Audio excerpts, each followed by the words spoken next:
Hey everyone, and welcome to a very special episode of He's Not Wrong. I'm your host, Chad D. Before we get into the episode, we just have a few housekeeping rules. Number one, we have a lot of new listeners. We have a lot of people who are joining us from finding about He's Not Wrong on social media. If you find yourself in that camp, I need you to pause the episode right now, whether it be YouTube, whether it be Spotify, whether it be iHeartRadio, whether it be Apple Podcasts, wherever you're listening to me from right now in this moment, I need you to go ahead and leave me a review, leave us 5 stars, do the whole thing. It helps us tremendously. For maybe the past year, I've quit putting that call to action into the episodes, but we're at a moment of growth. We are at a moment where that's really important. The space is competitive, and we need the algorithm to, push us out to more people who need to hear the messages that we talk about on this podcast. And a way that we do that is by having you, the listener, leave us a review. So please, if you have a moment and you feel called to do so, leave us a review, leave us some stars. I would really appreciate that. Today's guest is returning for a second time, so he can now be referred to as a correspondent, because as you know, if you come on to He's Not Wrong podcast twice, you're now a correspondent of mine, and I can call you anytime for anything that I need as it relates to this podcast. So former United States Senator Doug Jones, who is the Democratic nominee for governor of Alabama, is joining us today. We talk about a lot, from data centers to healthcare to the youth vote. He answers a few audience submitted questions. We get into all of it. He won the primary for the Democratic nomination back on May 19th, and we unpacked a lot from that night as it relates to his campaign and Tommy Tuberville's. I'm not even going to continue on with this intro because I just want to go ahead and give you my episode with the one and only former United States Senator Doug Jones. Doug Jones, welcome back to He's Not Wrong. I appreciate you coming back on. How are you doing? I'm doing great, Chad. Thanks for having me again. Always great to see you. Absolutely. I'm happy that you're here. Your first episode earlier this year, a lot of people listened to it and they're really excited that you were doing podcasts and Alabama centered podcasts. So it's an honor to have you back on. But we have a lot to unpack, because when you came on in January, you announced about a month before that you're running for governor. And since then, you've won the primary. So what was that like, winning on May 19th? May 19th was extraordinary. I mean, it was a rocking time. We worked really hard. We focused on the primary. I mean, I know a lot of people had thought, well, I need to be here, I need to be there, I need to be doing, but we really focused on getting votes out in the primary. We knew where Democratic Party votes, Democratic voters were by and large. But that night was really extraordinary. We saw a big win, and I so much appreciate any of your listeners, the folks out there that voted for me, help us get across the threshold with almost 80% of the vote, which was significantly better than what we did. We were hoping to win it without a runoff, but the margin there was just really extraordinary. But more importantly, I think what excited us so much was to see the number of ballots that were going out among Democrats. I mean, we did not have that many races statewide. We only had 4 statewide races and then a few local races. But the number of Democratic ballots in every county just about across the state was amazing. So it was a very, very exciting night. And I think it says a lot about where we're going with this campaign into the fall election. I want to ask about those ballots real quickly, because I believe, as you said, Democrats saw somewhere in the 90% increase of ballots when compared to 2022's primaries. Republicans saw a 25% decrease when compared to 2022. What does that mean for your campaign when we look towards November? Well, Chad, let me correct you a little bit. Democrats actually saw more than double the amount of ballots that went out from 2022. I mean, literally more than double. There were some counties in this state, like Shelby County, St. Clair County, that saw 2.5 times the number of ballots. And what was really interesting about that is that you did not see a lot of money spent in the Democratic primary. I spent a little money on radio, yard signs, a few other, some staff. You saw a few other candidates spending a little bit of money, but not a lot of money. I think the most money might have been spent in North Alabama with the congressional race and some local races up there. But that is as opposed to the other side that saw incredible amounts of money being spent, 12, Yeah. $15 million probably. And their ballots were down by 25%. And what that tells you is exactly what we talked about in January, that we felt all along, that people want a change. People are hurting out there. They're concerned about their gas prices. They're concerned about their groceries, their prices. They're concerned about their electricity bills. They're wanting that change out there that I think that they see with not only my race, but Phil Ensler and all Yeah. of the folks that we are running as this change ticket, the ticket for change there.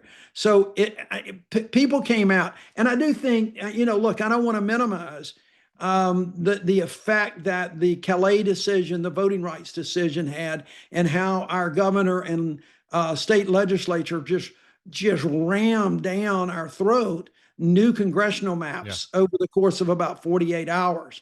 So I think that has energized a lot of people as well.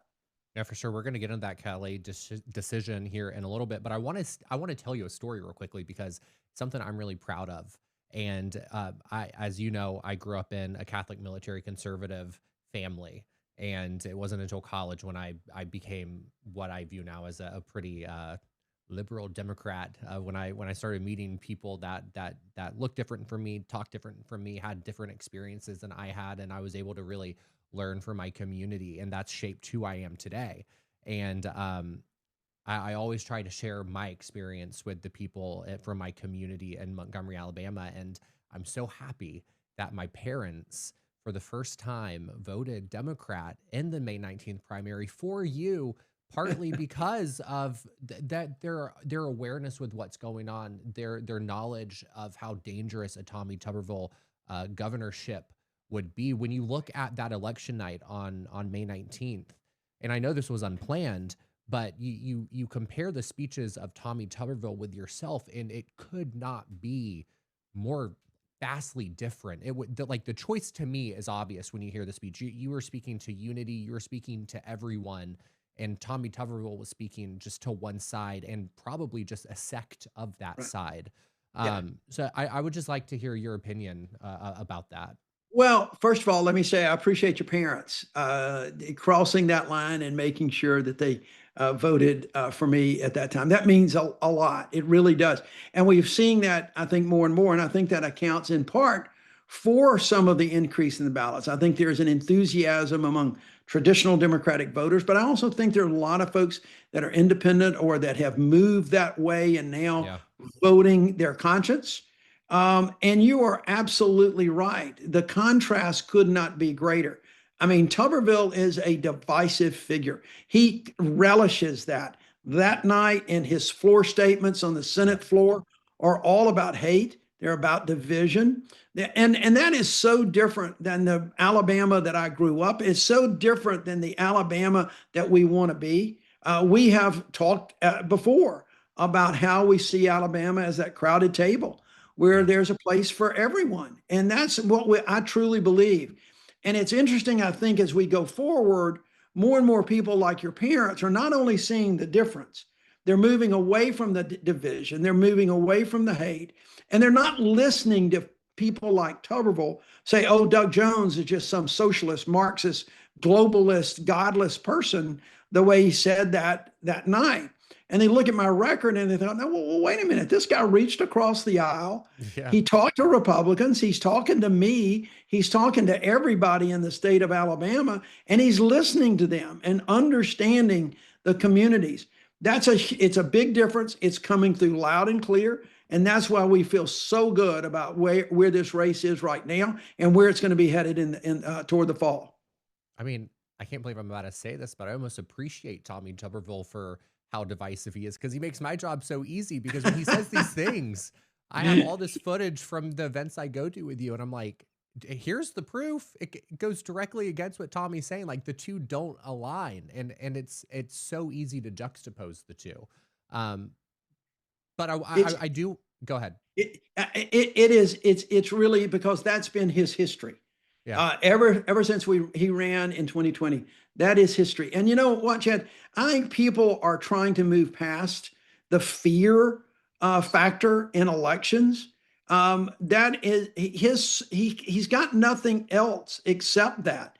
He's not running to try to help people. Yeah. He's not trying to run on affordability issues and trying to get people's costs down and get their wages up. He's not running on education. He's running on a fear factor that he believes will be successful. It's been successful in Alabama in the past, so he's counting on it being successful again. But Yeah. I really believe there's something different out there this year. People are not looking for that kind of fear. They really want people to work together. We all have our political differences, and that's okay. But people also understand that, I may disagree on a couple of these things, but we can find common ground on a few things. And if we can find it on a few things, we can find it on a few Yeah. things more.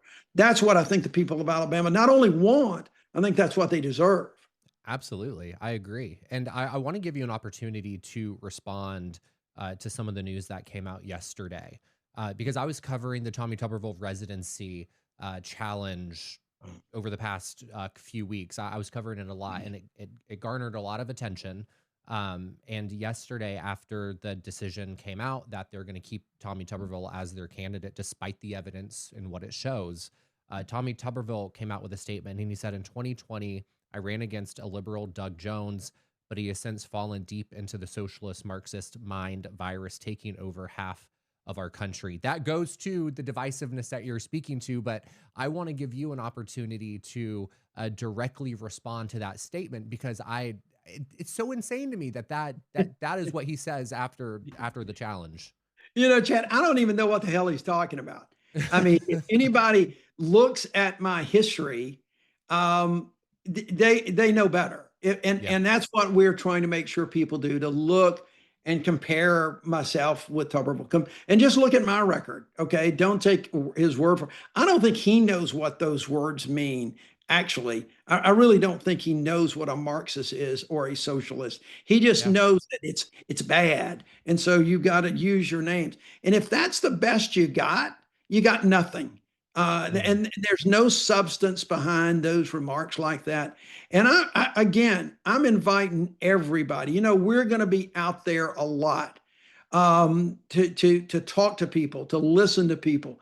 And I'm inviting not just fellow Democrats, but anybody in the community to come out and listen. Challenge me on some of the things that I'm going to be Yeah. saying. That's what democracy is all about. But I'll tell you, Chad, the interesting piece of that statement was, I don't know what the mind virus is, and he's just making weird stuff up. I mean, but when he said that it's time that Doug Jones come out of his hole and start talking about policy, you know what? You know how I take that? I take that as a challenge to a debate. And so I am happy, coach.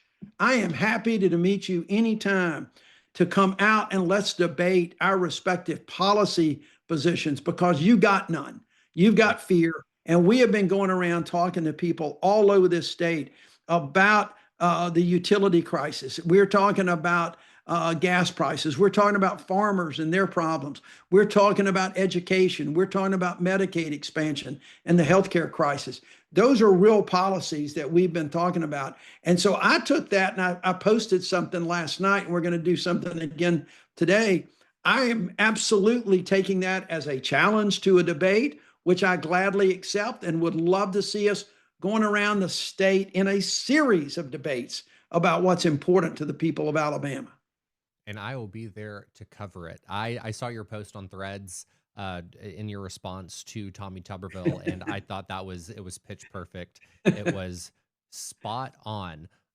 One thing that I do want to ask you about, because it's an issue before we get into your policies and issues facing the state. Well, one issue that I see is within the Democratic Party in Alabama. Within itself, there's a lot of infighting. There's a lot of disagreements amongst Democrats. And I think we saw that come to a head right before the primary. And since then, I haven't heard too much, but personally, it is my fear that people might not be motivated to go to the polls in November because one side hasn't endorsed the other side, and you just see all that playing out. So I just want you to also have the opportunity to speak to unifying the party and to speak to those individuals who might not have voted for you in the primary, but what is your message to them to also get out and vote for you in November? Well, look, let's put this in the right context, okay? Sure. Um, we heard that too. We heard about the divisive party, and we've seen that playing out in the past. But I think it was a lot less pronounced in the Democratic Party this year, and I think you see that from the results of the election. Not only did we have a huge turnout, two times more than in 2022, but I got it close to 80% of the vote. So there's always some division. That's what democracy is about. But I feel like at the end of the day, Democrats are rallying around a candidacy. They're rallying around a change because it's not just Doug Jones that's on that ballot. It's Phil Ensler, and it's Ross Houston, and it's Jeff McLaughlin, and it's Violet Edwards, and it's Ron Sparks, and it's our PSC candidates, and we've got local candidates. But if there is any division these days, what's really interesting is that people have looked to the Democratic Party as being divisive, but you really didn't hear a lot of that during the primary, and it was bore out. But look at the divisions that we're seeing play Yeah. out in public in the Republican Party, where they're calling each other racist type names. They're calling people frauds. I mean, it is as ugly of races for Attorney General and Yeah. Secretary of State and the US Senate as I have ever seen in the Republican Party. If there are any divisions, it is in the Republican Party. Yeah. It is not within the Democratic Party. We're going to gather around and we're building a campaign that is dependent on Doug Jones and the rest of our ticket for change. We're going to be working together. We're going to be coordinating together. And that's why I think that we're going to be successful in the fall. I appreciate that context and that color you give that. One thing that I also appreciate about you is how from very early on with the fight over the Public Service Commission here in Alabama, you spoke to that and you spoke truth to it, and you were the only candidate for a while to be speaking about the Public Service Commission and the experiences that Alabamians are facing with their utility bills. So you're speaking to holding the Public Service Commission accountable, holding Alabama Power accountable, and our public utilities accountable. Whereas you have Tommy Tuberville, who floated the idea of having an energy secretary, and then look what we have now coming down the pipe. We Yeah. have the governor appointing an energy secretary, who will have control over the agenda of the Public Service Commission, and a person who's not elected. And so I just wanted to thank you for being at the forefront of that fight. It's not done, but it's just an issue that is unifying for all Alabamians, and you've been speaking about it this entire time. Yeah, and I oppose that bill. I still oppose that Yeah. bill. I think it's a wrong-headed bill. But it is the law now, and and they rammed that through without a whole lot of thought, nothing that went into it, and so now I think the people have an even better, a more interesting choice. It is not just about they're going to elect to the PSC, but who are they going to elect as governor? Who's going to control that PSC? Yeah. Because we're going to make sure that utilities pay their fair share. They seek rate cases. They are challenged with those rate cases. We want every utility to make a fair return. We just don't want folks getting gouged. We don't Yeah. want deals Yep. being done in secret. We don't want rubber stamps. So, as much as I would like to see, and will candidly, Chad, work to change that law back to where it is in the hands of voters, for the time being, the choice is who do you want looking out again for your electricity bill? Is it somebody like Tommy Tuberville and his appointee? Do you really think he's going to protect your interest? Or do you want somebody like Doug Jones, who's not only going to protect your interest, but is going to work to put it back in your hands? Yeah, absolutely. I want to pivot really quickly to what you mentioned earlier with the Callais decision that came down from the Supreme Court. It's a confusing topic. it is hard to really wrap your mind around the gravity of what the Supreme Court did when they gutted the Voting Rights Act in that decision. You've been talking about it since the day that the filing came down. And so it is something that I think can either motivate people to go to the polls or it can confuse them and they'll stay home. And I have seen both sides of it with my audience. And so I want to give you the opportunity to kind of explain the severity of that decision, what it means for Alabama, and what we need to be aware of as we go to the polls over the next few months. Because now there are we have a runoff tomorrow, then there's going to be a special election in August, and we vote again in November. It's confusing.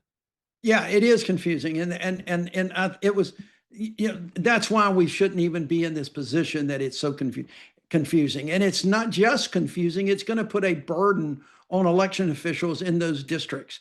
Because you're absolutely right. There's a runoff tomorrow, and people are trying to get folks out to vote in the U.S. Senate races on both sides of the aisle. There's some other races on the Republican side, but then the people in the first and second and fifth and sixth congressional districts have to go back to the polls because all of their votes, the legislature nullified every vote that was cast on May the 19th. Every one of them in those four districts. So we're going to have to go back to the polls if you live in those congressional districts, and also in a couple of state Senate districts, 25 and 26, where they did the same thing. So it is going to be confusing. But the bottom line is this. The bottom line is what the Supreme Court of the United States has done and when they ratified Alabama's new congressional districts, knowing the chaos that is going to be created, knowing that this was rammed down everybody's throats. The Voting Rights Act exists only on paper now. There is essentially no enforcement mechanism. After that decision out of Louisiana, the Callais decision, our cases went back to the 3-judge panel that heard it to begin with. They heard it. They heard all the evidence 3 years ago, and they ruled then that the state had intentionally discriminated on the basis of race with regard to drawing the congressional district lines. They revisited that in light of the Callais decision and the guidance from the Supreme Court and held the same way.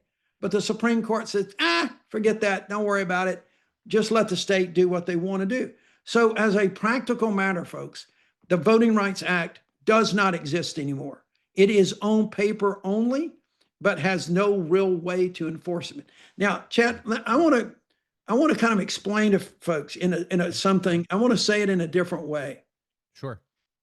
The Voting Rights Act was passed in 1965 after, and Alabama was ground zero. The states of the old Confederacy, including Alabama, were ground zero for the Voting Rights Act because African Americans and Alabama and the South had been so discriminated against. Poll taxes, literacy tests, gerrymandered districts to where they have no voice. They could not even have a chance of electing people that they wanted to represent them.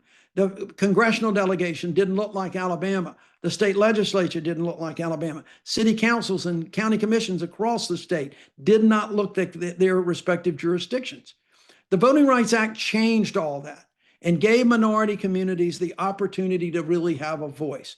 That is gone. But the significance is this. I hear all of the time, Chad, well, my vote really doesn't count in Alabama. Yeah.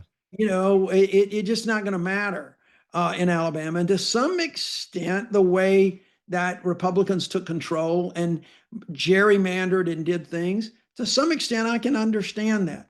But I want people to understand that then 1965, 61 years ago, when the Voting Rights Act was passed, that's the key date.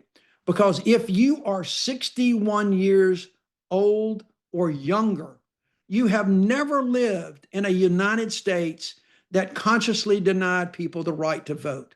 You've never lived in a United States that so marginalized communities, you had to get somebody to go to court to protect your right to vote. You've not lived in that era like that. You've not lived at a time when you were so marginalized that you did not have a voice. You always had that ability in that 61 years to gain that voice through litigation or whatever. It's only if you are age 62 and older that you lived in a Jim Crow era where you might have tried to register to go to the polls and just got flat out turned away by a white supremacist sheriff, Yeah. or you were asked to take a poll, a literacy test. How many soap bubbles are in a bar of soap? How many jelly beans are in a jar? Those kind of things. And so when you lived in an era when the vote was there for you, it's sometimes easy to take things like that for granted. That vote's not there. That voice is not there with the Voting Rights Act anymore.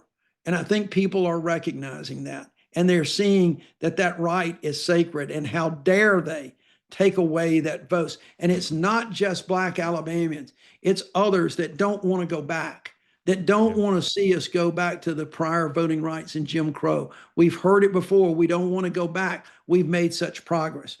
And so I think you're seeing a lot of people energized now to make sure that their voting rights are protected. Because remember, these gerrymandered districts, Chad, they're based on old data. And Yeah. they're based on the fact that somebody is taking their vote for granted. They're assuming because they voted one way, they're going to vote the same way in the future. Yeah. Well, we're going to flip the script on that. And we're going to make sure that we create new data for districts going forward. I was in DC about a week and a half ago when the Supreme Court came down with their ruling and said, no, Alabama can use those racially gerrymandered maps that we originally said were unconstitutional years ago. I was in DC at the Supreme Court that night, shortly after they came down with that decision, and I can't even express the energy that was coming out of that building. Because to me, for the first time, having gone to DC my entire life, having lived there for a short stint, that area just it felt dirty. It didn't feel Yeah. like the Supreme Court that we knew. It felt weaponized. It felt like it was a political body, and It felt it was desecrated. It yeah, felt desecrated, just like having maybe a UFC fight on the lawn of the White House, exactly. just desecrated. In the midst of that desecration, and exactly that whole that what they call the claw, Yeah. ugly. Oh my God! But in the midst of that desecration, as governor, if elected, what would you be able to do to protect voting rights of all Alabamians? And also, I do want to ask, because years ago, I believe it was around 2010, we saw a lot of DMVs in rural areas close, so people couldn't go Right. get licenses. They don't have access to government offices to get the materials that they need in order to cast a ballot. So with all of that in mind, what would you be able to do as governor to protect people's voting rights and allow them to have access to the polls that's equal across the state to everyone? It's a great question. People often forget that there are three constitutional offices that includes the governor, the state auditor, and the ag commissioner, commissioner of agriculture and industries. Those three individuals get to appoint the election board chairman in every county in the state. So if you put the right people into the election board and the registrar board, can go a long way in protecting the right to vote in those particular counties. We're going to make sure that everybody has access. Now, I cannot, as governor, legislate a Voting Rights Act, but I'm going to be a strong proponent of Alabama. I'm going to be on my soapbox about the state of Alabama enacting our own voting rights to make sure that we have the ability to do early voting, to make sure that we don't have to jump through so many hoops with so many affidavits just to vote an absentee ballot. It doesn't matter about mail-in voting. I think that is something that we can do, and there's no fraud. But I'm really more interested in early voting and letting people vote according to their schedules, not a schedule, Chad, that was first brought up in the 1700s to allow farmers to come into town to buy their supplies and vote while they were there. That's Yep. what this was all about. Yep. We're a different world now. And so people should be able to vote on their own time, given a very limited amount of time. I don't think we should have early voting that goes on for 2 months, but I think a 2 or 3 week window where people can vote at their convenience rather than the state's convenience would help bring people to the polls. We still have one of the lower turnouts of any state in the country. It's usually in the bottom third, I think, Yeah. although we register a lot of folks. But if we were to do that, I think we would get more participation. And when you get more participation, you have more democratic values and more Yes. democracy in front of you. So those are the kind of things that we want to do. And I will tell you this, we will be very vigilant in making sure that no one is intimidated at the polls, that everybody has the right to cast that ballot, and we will do the things necessary to make sure that people are encouraged to vote. Absolutely. Look, I am tired of fighting people online about the difference between early voting and absentee voting. They're not the same. When you get an That's right. absentee ballot, you have to check boxes that say, I'm either traveling for work or I won't be able to make it to the polls and it's like you're signing an oath. You can be sued You are if you're signing caught an oath, lying. as a matter of Yeah. fact. You are signing an oath S- to tell the truth. Plus, remember this, Chad, you can't just walk up to the polls and vote. yeah. Even if you go to the courthouse, you've got to fill out an application first. And Yep. then you send it in if you want to do that. And then they send you the ballot. It is a very cumbersome process that discourages people from doing it, especially when you've also got to make a copy of your ID. Yeah. I'm not like a lot of folks that are just so crazy about voter ID. We've adapted to that. But a lot of people don't have photocopiers, Yeah. that they can do something like that. So early voting, so you can just walk up, show your ID, and vote like you would on election day, is the way to encourage people to, Yeah. to get out and vote and get those numbers up. Back in January, when you were on the podcast, we talked about Medicaid expansion, specifically Mhm. through the lens of rural hospitals closing across to Alabama. And in some places, you have people where if you have a heart attack, it was a treatable, it was a treatable thing. But now there are some places in Alabama where you can't make it to a hospital fast enough Right. if you do have a heart attack. We're going backwards in that sense. And we talked about Medicaid expansion and how there's money sitting in Montgomery that they're just not using. Well, now we're looking at the threat of Jackson Hospital in Montgomery, Alabama closing at Yeah. some point within the next 10 days. A lot of people are saying it's due to insurance issues. But I wanted to ask you, if Medicaid was expanded, would the situation be different for Jackson Hospital right now in Montgomery? I think it would be different. I'm not sure, because I do think that there are some issues with Blue Cross and an insurance companies, but I think it would be different, and it would at least give some life support to help it hang on to work out those other differences. Remember, when you have that steady Medicaid income with increased Medicaid funding, you have the stability that you can work through other issues that might come up. And that's what I think is the most important thing about Jackson, because that hospital is not in a rural area. It Yeah. is in Montgomery, but it also serves a very needy, low income population in Montgomery. So there's so much I think that could come positive from Medicaid expansion. And I truly believe that if I'm elected and when I get elected, we will expand the eligibility, and then we'll find a way. Because I think from everything I've heard over the last few years, there are enough Republicans in the state legislature who would really like to do this, but they're just not strong enough to do it politically and to go against the grain of Mm. what the Republican Party's official position is. But businesses want it, local leaders want it, the hospital association wants it. It Yeah. is time that we do that.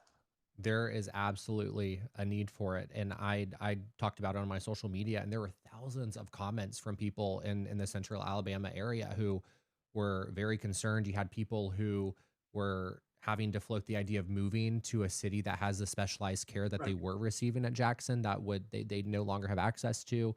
You have, I believe, over 71,000 patients that they see, over 1,700 employees, if I'm not mistaken.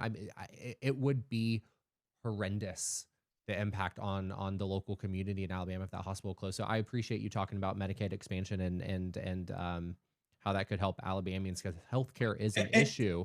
It's huge. And Chad, let me say this too. For anybody that ever goes to a doctor or a hospital in Birmingham or in Mobile or in Huntsville, look around at the out of county cars that are Mm, parked in the parking lot for doctors. And some of it is specialists for sure, because that's yeah, where the some of the really top docs and specialists are. So some of that is that, but not all.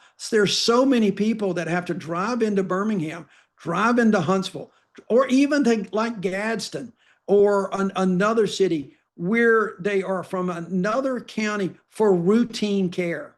And that is, that's just not sustainable for communities that where people have to drive 2 or 3 counties over 45 minutes to an hour just for routine care. yeah, And heaven forbid they have an emergency, because it will take that long for emergency care to get to them somehow. yep. So we've really got to do a better job, and we do a better job, Chad, by getting somebody in that governor's office who cares about the health care of the citizens and not just the damn politics.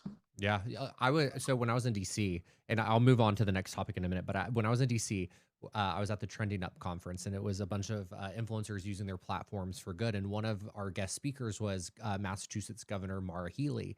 Yeah. And one thing that she was speaking about was how they are number one for life expectancy in the country, and how they invest in their healthcare infrastructure, how they invest in their hospitals and their doctors, and they incentivize them to come to their state, and as a result, they have the best life expectancy in the country. So, And, and when and you doubt, interesting, Chad, you know who really helped promote that when he was governor is Mitt Romney. Mitt Romney put forth a health care package that was passed that was very similar to the Affordable Care Act that President Obama did. I I did not know that. I appreciate you giving that context because in the context of Alabama, who we have one of the worst life expectancies in the country, one of the Right. lowest, and we're supposed to be this pro-life state, but yet when you go to the blue state of Massachusetts, who now knowing Mitt Romney is the one that really pushed that through, uh, it's ironic that they have the best quality of life. Um, so I just wanted to point that out for the audience that when this party who is had a super majority control over our state legislature for so many years, we have one of the worst life expectancies in the Yep. country, and we can do Yep. better. We can do better. And we will do better, Chad. We We will do will. better. We will when you get in that governor's mansion. Um, well, another thing that I keep hearing from my audience, Doug, is data centers.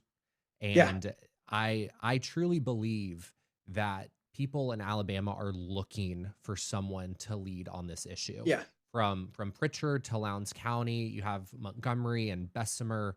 There are so many people who feel like their voices are falling onto deaf ears. There is not enough regulation in this state right now to control the impacts of what we know data centers will do to our community, to our environment, um, to our health, to our quality of life. Where do you fall on the data center debate? Do you believe in a moratorium on data centers being built until we can regulate it more? Yeah, Wh- look, it'd be great to be able to do that. I'm not. I think it's very difficult for the state of Alabama to do that right now without a constitutional amendment, which would take a lot to get through. But I do think there are things that the state could do to work with local folks. I mean, we can. They passed a bill this time that removed some of the tax abatements that these data centers would get and shorten them and make them and require those data centers to do more to meet certain local zoning regulations. But the fact is, we need to work more to put more guardrails on them. One of the real problems, Chad, with the data center thing is that we almost seem to be a dumping ground because Yes. people will come and we give all these tax incentives and tax abatements when I don't think that there will be that much to gain. I mean, like the legislation that got passed was to give some tax abatements you know, if it costs more than $400,000 to build, and you're going to employ more than 20 people, well, that's a windfall, okay, for big tech, very rich companies to come in there and do whatever the heck they're going to do. So I think there's a couple of things that we need to do, and I think the state can do it, but we also need to have some best practices for these local officials and give these local officials some cover to make sure that they do things. And one of them is to get more local input from the communities to make sure that people understand and know what is being planned and how and what, and have some community hearings ahead of time. So much of these things are coming up under the cover of darkness, and Yeah. people don't know what they don't know. And then when they do know, it scares them to death, and it should. I think technology is changing, and some of these data centers are going to be a lot more eco-friendly than the ones that have gone up in the past. But we don't know that on the front end. We don't know what is being planned. All that we know is somebody's done something and you're starting to break ground. So yes, I am for putting the brakes on. I am for putting guardrails up. I am for making sure that they are doing things to where they're generating their own electricity. They're doing things to protect their water sources, and the environment around the massive construction is being adequately protected, and communities have a say so in what's going on. This is going to be a work in progress. Obviously, the legislature is out of session. You got a new administration coming in. So right now we've got to depend on local communities to do the right thing, to stand up and put some guardrails and say, hold on a minute. We're not going to say no, but we want to get the community engaged in this. And I'm going to tell you, I've been thinking about this a little bit too. One thing that I'd like to see, and I hadn't really studied this as much, but Sure. at one point, there was a big, massive cleanup, environmental cleanup in the Anniston area, because the old Monsanto plant had put so many PCBs into the water and into the ground. And people used to come get all of this topsoil that was PCB laden, and they would use it for their lawns. They didn't know better. And so there were the PCBs all throughout Anniston, and there was a cleanup process. And I was appointed by the U.S. District Court here in Birmingham to be one of the two special masters to help oversee that. And one of the things as part of that consent decree that Solutia Monsanto had to do was to fund a community advisory group that would meet every month or as needed. And they would have some funds to have independent folks look at what was going on, look at the cleanup, look at the environmental situation of what was happening. And it seems to me that all of these folks that are building these big data centers, they got a lot of money. They can put some money back in that community, not just to buy support, but to give folks the opportunity to have a community advisory group that can hire some Yeah. folks independently to look. That's not really been talked about very much, but I think it needs to be considered. It absolutely needs to be considered. And one thing that I would appreciate your take on, because I'm at a loss on what accountability looks like for our local communities, where you have hundreds of thousands of citizens coming out to make their voices heard on these meetings that are planned last minute, and you have these local governments who are going above their citizens' heads despite there being hundreds of people who are speaking in opposition to what they're doing. So, just real quickly, like how can we as voters hold our local communities accountable if there is a change, and well, there will be within a change of administration, the legislature is not in session, and so it really does fall on the people to hold our local elected officials accountable. What does that look like at this moment? I think that people need to continue to do what they're doing, and that is number one, showing up and having their voices heard. Understanding that if something is already in the works, it's already gone, you're probably a little bit too late to the party.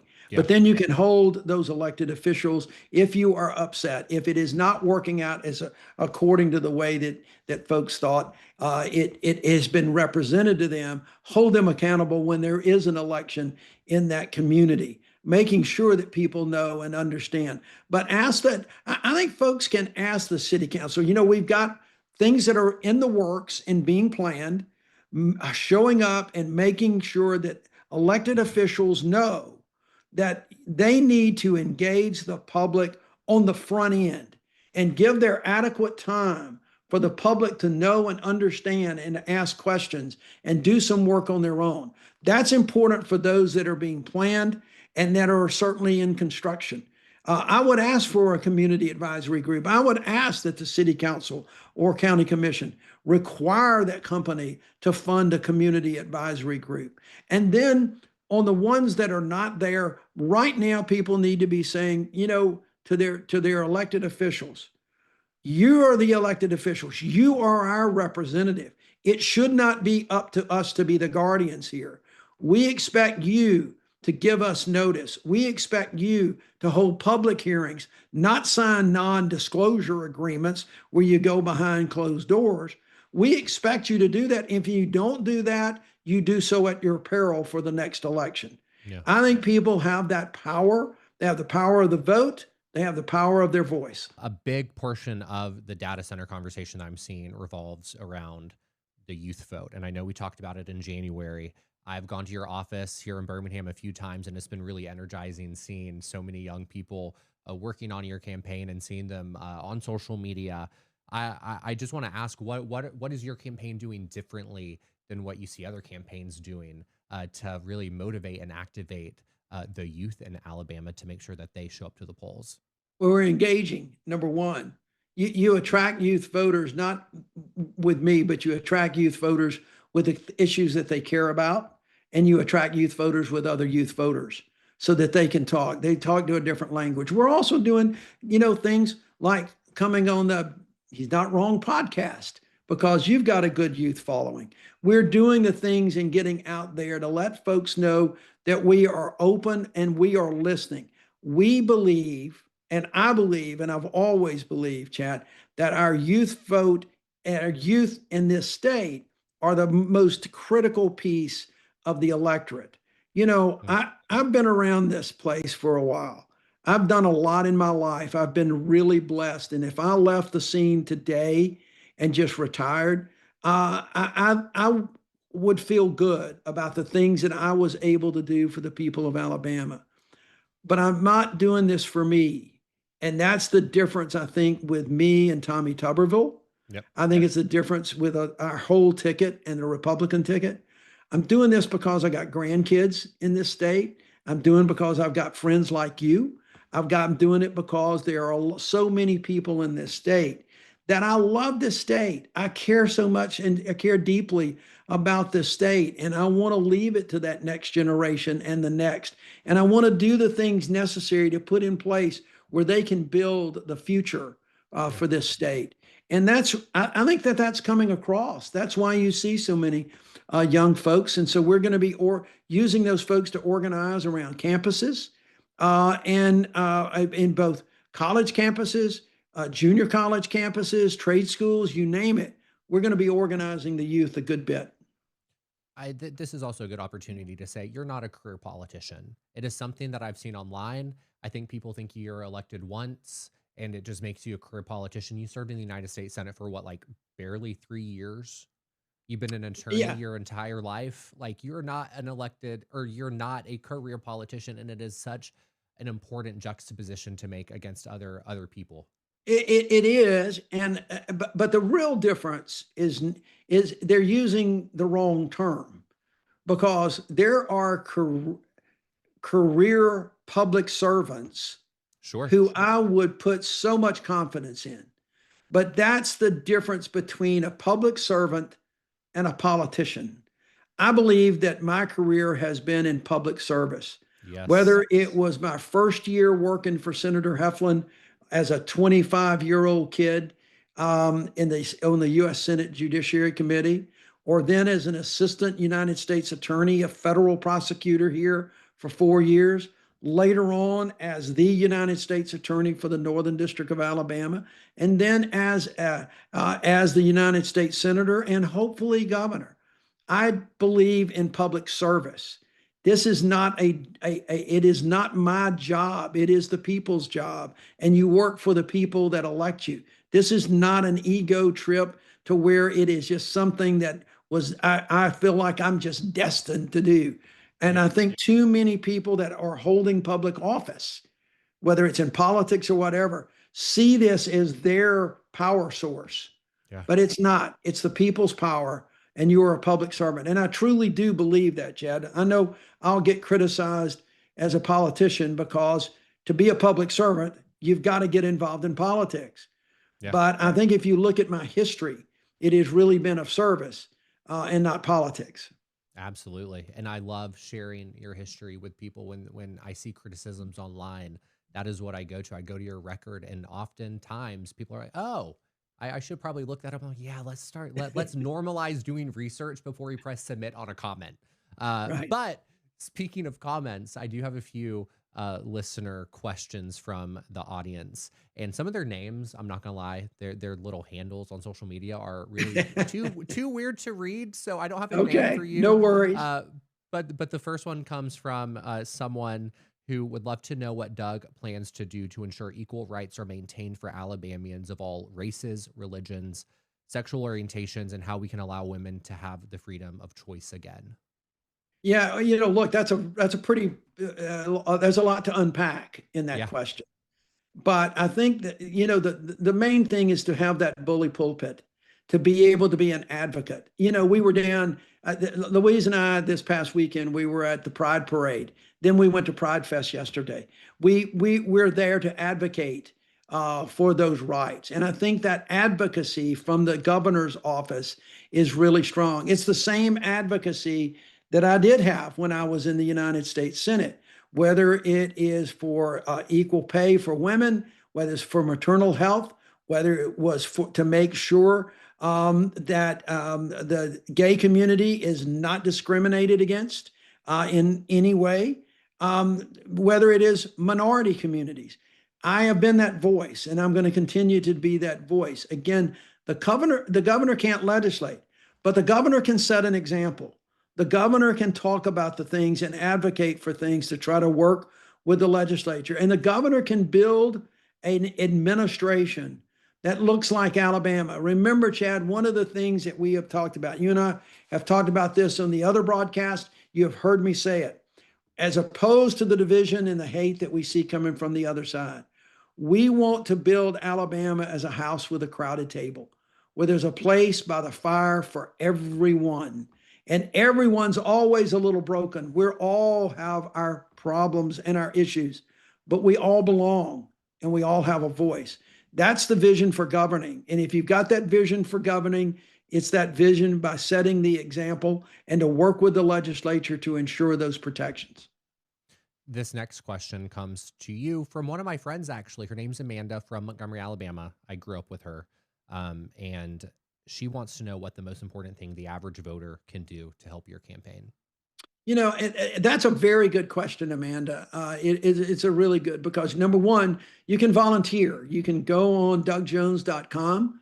You can volunteer. We've got all manner of opportunities, and those are going to get expand. I mean, everything from phone calling to postcard writing to knocking on doors and in canvassing, but also just within having your own dialogues, your own meetups, referring people to us, correcting people when they hear misinformation about my record and about me and what I stand for and what I believe in. I think that having those conversations, being part of the campaign, if you want to, we're going to have this. There's all kind of QR codes out there that you can donate, volunteer, and we're going to probably put one on soon that just simply says a QR code that says I'm voting for Doug, and have your voice heard that way. But what I would really encourage is to help us get our message out on social media, to spread that word, and to correct the misinformation that is out there already and is going to get worse. We know that we're going to get hit with so much just garbage. It's going to be stunning. So I appreciate that, Amanda, but you've got a network. You've got a network, and we all have our own little network. And if we can just all get our network to understand and understand the importance of the election coming forward. And then looking at my record, we're going to do just fine. You know, one thing I do want to say, this is the name of the episode, but a good conversation starter um, is, and I've been saying this, is I prefer my men from Alabama. And so that I think it's a good conversation starter. It grabs It is. attention. I think uh, we can't underscore the as you said, we can't underscore the power of uh, conversation enough right now. I think really right now the most impactful thing that we can be doing is talking and conversing. And it's one of my favorite things to do is correcting records and correcting misinformation. So um, I appreciate how you answered that. Thank you. And Doug, we've made it to your final and favorite question. We want to know what it is that you're not wrong about for the second time. You know, Chad, I was thinking about that. And I think the last time when you asked me that question on this podcast, and I talked about what I believed that the folks in Alabama kind of wanted, and they wanted some change. They wanted Mhm. somebody who was going to listen to them, that was going to work for them. They wanted somebody who was going to build that house with a crowded table.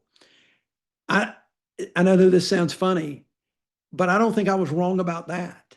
And I think I was not wrong about that. And I think that the votes that I got, that the number of people that came and voted for change in the primary on May 19th demonstrates that. And I am so grateful for that. I am personally grateful, but I am also hopeful that that is going to carry forward because, I didn't think I was wrong about that at the time.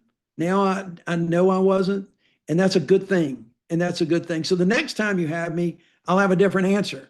We'll be able to come up with something different. But to be able to say at the early campaign that I was not wrong about what I thought Alabama wants, and now to say I wasn't wrong when I said that, I think is really important for the future here. I love it. You have the data to back up what you said in January, and I appreciate that. And I appreciate you. I am so grateful and thankful for what you're doing, for the fight that you're putting up. Whatever we can do to help you. I know I promised this to you in January, and I hope you know that I mean it when I say this space is yours. I will do whatever it takes to help you and your campaign out. We are so close, honestly, to your headquarters. I just doxed myself, but whatever y'all need, we are here. I appreciate you, and I know the audience is going to appreciate this conversation. We did go over our allotted time, but I know that the audience for seriously is going to be so grateful for the answers that you gave and for sharing a bit of yourself with them. Well, thanks for having me again. And we'll do it again before November, maybe a couple of times.